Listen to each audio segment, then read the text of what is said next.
ओम नमो भगवते वासुदेवाय। ओम नमो भगवते वासुदेवाय।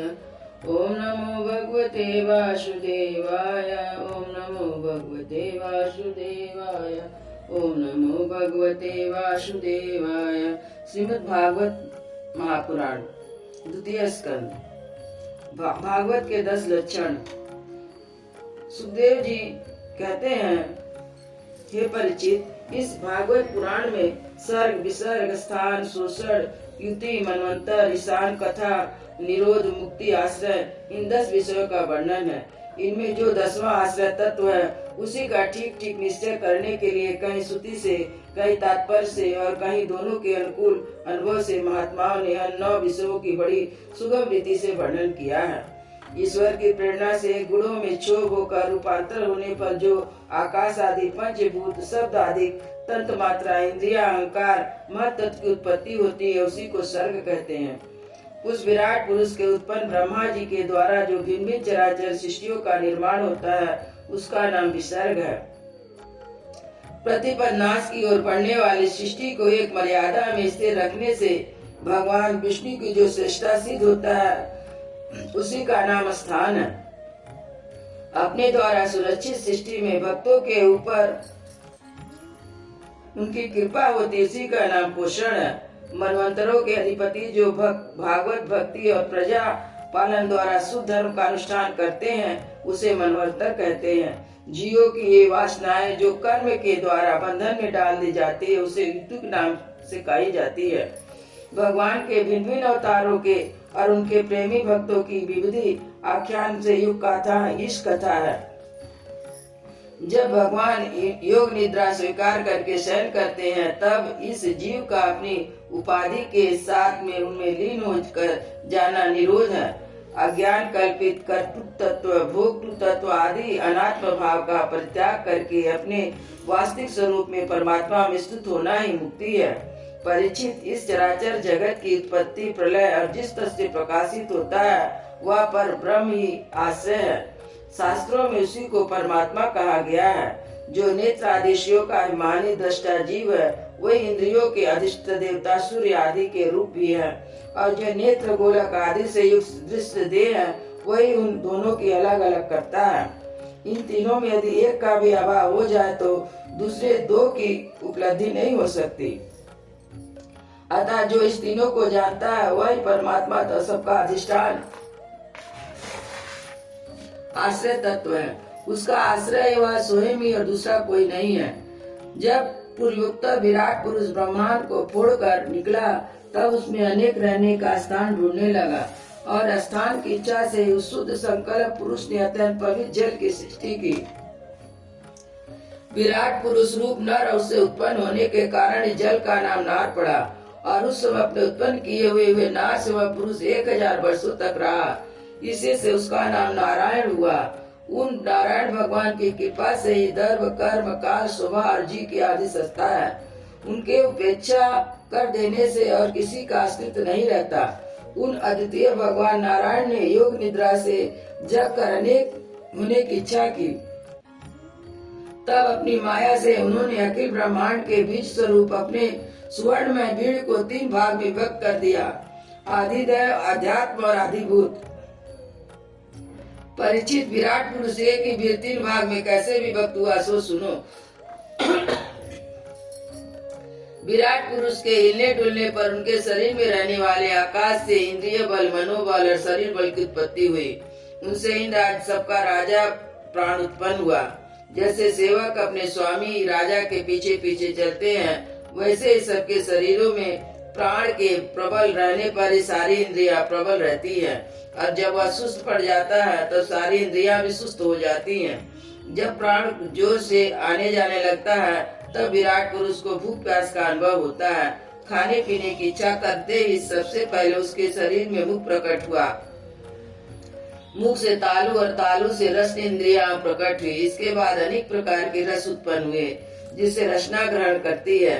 जब उनकी इच्छा बोलने की हुई तब वाक इंद्रिया, इसके अधिष्ठ देवता अग्नि, उनका विषय बोलना, ये तीनों प्रकट हुए।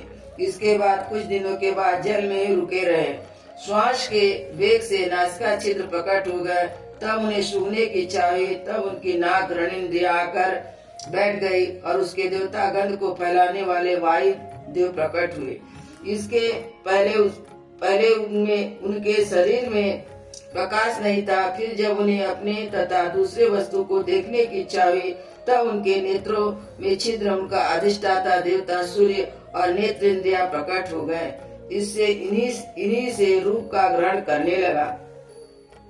जब वेद रूप ऋषि विराट पुरुष को स्तुतियों द्वारा जगाने लगे तब उन्हें सुनने की इच्छा हुई। तब उसी समय कान उनके अधिष्ठाता देवता दिशाएं और श्रोत्र इंद्रियां प्रकट हुई।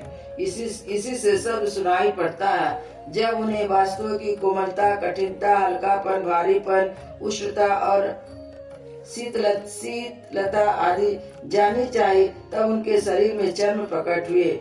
पृथ्वी में भी जैसे वृक्ष निकल आते हैं उसी प्रकार चर्म में भी रोए पैदा हुए और उसके भीतर बाहर रहने वाला वायु भी प्रकट हो गया। स्पर्श ग्रहण करने की त्वचा इंद्रिया भी साथ साथ शरीर में चारों ओर लिपट गई और उससे उन्हें स्पर्श का अनुभव होने लगा। जब उन्हें अनेक प्रकार के कर्म करने की इच्छा हुई तब उनके हाथ में हाथ उग गए। उन हाथों से ग्रहण करने की शक्ति हस्त इंद्रिया तथा उसके आदि देवता इंद्र प्रकट हुए और दोनों को आश्रय देने वाला ग्रहण रूप कर्म को प्रकट हो गया। जब उन्हें अभिष्ट स्थान पर जाने की इच्छा हुई तब उनके शरीर में पैर उगाए और चरणों के साथ साथ चरण इंद्रियों के आदि देवता रूप में स्वयं यह पुरुष भगवान विष्णु स्थित हो गए। उन्हें चलना रूप कर्म प्रकट हुआ। मनुष्य सी चरणेन्द्रियों से जलकर यह सामग्री एकत्र करते हैं। संतान, रति और स्वर भोग की कामना होने पर विराट पुरुष के शरीर में लिंग की उत्पत्ति हुई। उससे उपस्त्रिया और प्रजापति देवता तथा इन दोनों के आश्रय रहने वाले काम सुख का आविर्भाव हुआ। जब उन्हें मल त्याग करने की इच्छा हुई तब वह गुदा द्वार प्रकट हुआ। तत्पश्चात उसमें पाई इंद्रिया और मित्र देवता उत्पन्न हुए। इन्हीं दोनों द्वारा मल त्याग की क्रिया संपन्न होती है। जब अपान मार्ग द्वारा एक शरीर से दूसरे शरीर जाने की इच्छा होने पर नाभि द्वारा प्रकट हुआ, उसे अपान और मृत्यु देवता प्रकट हुए। इन दोनों के आश्रय से प्राण और अपान का विषय यानी मृत्यु होती है। जब विराट पुरुष को अन्न जल ग्रहण करने की इच्छा हुई तब कोक आते नाड़ियां उत्पन्न हुई। साथ ही कुची के देवता समुद्र, नाड़ियों के देवता नदियां, तुष्टि और पुष्टि ये दोनों उनके आश्रित विषय उत्पन्न हुए। जब उन्होंने अपनी माया पर विचार करना चाहा तब उन्हें हृदय की उत्पत्ति हुई। उससे मन रूपी इंद्रिया और मन से उसका देवता चंद्रमा और विषय कामना और संकल्प प्रकट हुए। विराट पुरुष के शरीर से पृथ्वी, जल और तेज से 7 धातुएं प्रकट हुई। त्वचा, चर्म, मांस, रुधिर, मेद, मज्जा, अस्थि। इस प्रकार आकाश, जल और वायु से प्राणों की उत्पत्ति हुई। श्रोत आदि तथा इंद्रियों में शब्द आदि विषयों को ग्रहण करने वाली है। वे विषय अहंकार से उत्पन्न हुए। मन सबका विकारों का उत्पत्ति स्थान है और बुद्धि समस्त पदार्थों को बोध कराने वाली है। मैंने भगवान के स्थूल रूप का वर्णन तुम्हें सुनाया है। इसे बाहर की ओर से पृथ्वी, जल, तेज, वायु, आकाश, अहंकार, महत्व तो पृथ्वी इन 8 आवरणों से घिरा हुआ है। इनसे परे भगवान का अत्यंत सूक्ष्म रूप है। वह अव्यक्त, निर्विशेष, आदि मध्य अंत में रहित एवं नित्य है। वाणी और मन की पहुंच वहाँ तक नहीं है। मैंने तुम्हें भगवान के स्थूल और सूक्ष्म, व्यक्त, अव्यक्त इन जिन 2 रूपों का वर्णन सुनाया है वे दोनों ही भगवान की माया द्वारा रचित है। इसलिए विद्वान पुरुष इन दोनों को ही स्वीकार नहीं करते। वास्तव में भगवान निष्क्रिय है, अपनी शक्ति से सक्रिय बनते हैं। फिर तो ब्रह्मा का विराट पुरुष धारण करके वाचक शब्द और उसके अर्थ के रूप में प्रकट होते अनेकों नाम, रूप और क्रिया स्वीकार करते हैं। परीक्षित, प्रजापति, मनु, देवता, ऋषि, पितर, सिद्ध, चारण, गंधर्व, विद्याधर, असुर, यक्ष, किन्नर, अप्सराएं, नाग और सर्प, किम पुरुष, उरग, मातृकाएं, राक्षस, पिशाच, प्रेत, भूत, विनायक, कुष्मांड, उन्माद, बेताल, यातुधान, ग्रह, पक्षी, मृग, पशु, वृक्ष, पर्वत, सरीसृप इत्यादि जितने भी संसार में नाम रूप है सब भगवान के ही हैं। संसार में चर अचर भेद तो 2 प्रकार के था, जरायुड, अंडज, स्वदेश और उद्भिज भेद से 4 प्रकार के। जितने भी जल, थर, चर, आकाशचारी प्राणी हैं वे सब के सब शुभ अशुभ मिश्रित कर्मों के तदनुरूप फल है। सत्य की प्रधानता से देवता, रजोगुण की प्रधानता से मनुष्य, तमोगुण की प्रधानता से नारिकियां योनियां मिलती हैं। इन गुणों में जब एक गुण दूसरे गुणों से आविर्भूत हो जाता है तब प्रत्येक गति के तीन तीन भेद हो जाते हैं। ये भगवान जगत के धारण पोषण के लिए धर्म विष्णु रूप स्वीकार करके देवता, मनुष्य, पशु, पक्षी आदि रूपों में अवतार लेते हैं तथा विश्व का पालन पोषण करते हैं। प्रलय का समय आने पर भी भगवान अपने बनाए हुए विश्व को काल अग्नि स्वरूप रुद्र का रूप धारण ग्रहण करके अपने में वैसे ही लीन कर लेते हैं जैसे वायु मेघमाला को। परीक्षित, महात्माओं ने अचिंत्य ऐश्वर्य भगवान का इस प्रकार वर्णन किया है, परंतु तत्वज्ञानी पुरुषों केवल इस सृष्टि से पालन और प्रलय करने वाले के रूप में दर्शन नहीं करना चाहिए, क्योंकि वे सबसे परे हैं। सृष्टि की रचना आदि कर्मों का निरूपण करके पूर्ण परमात्मा कर्म या कर्तापन का संबंध नहीं जोड़ा गया है। वह तो माया से आरोपित होने के कारण कर्तृत्व निषेध करने के लिए है। मैंने ब्रह्मा जी के महाकल्प का अवतार कल्पों के साथ वर्णन किया है। सब कल्पों में सृष्टि क्रम एक सा ही है। अंतर है तो केवल इस बात की महाकाल के प्रारंभ में प्रकृति से क्रमशः महत्व की उत्पत्ति होती है और कल्पों के प्रारंभ में प्रकृति सृष्टि तो ज्यों की त्यों ही रहती है। चराचर प्राणियों की वैकृत सृष्टि नवीन रूप से होती है, पर राजा परीक्षित, काल का परिणाम, काल और उसके अंतर्गत मनवंतरों का वर्णन आगे चलकर करेंगे। अब तुम पाद कल्प का वर्णन सावधान होकर सुनो। शौनक जी ने पूछा, सूत जी, आपने हम लोगों से कहा था कि भगवान के परम भक्त विदुर जी ने अपने अति दुस्तज कुटुंबों को छोड़कर पृथ्वी के भिन्न भिन्न तीर्थों में विचरण किया था। उस यात्रा में मैत्रेय ऋषि के साथ अध्यात्म के संबंध में उनकी बातचीत कहाँ हुई तथा मैत्रेय जी ने उनके प्रश्न करने पर किस तत्व का उपदेश दिया।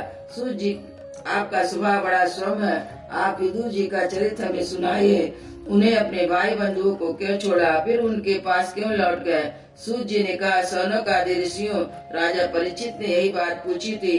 उनके प्रश्नों का उत्तर सुखदेव जी महाराज ने जो कुछ कहा था वही मैं आपको कहता हूँ, सावधान होकर सुनिए। वृंदावन बिहारी लाल की जय, अयोध्या श्री राम लला की जय, गुरु महाराज की जय, जय जय सीताराम।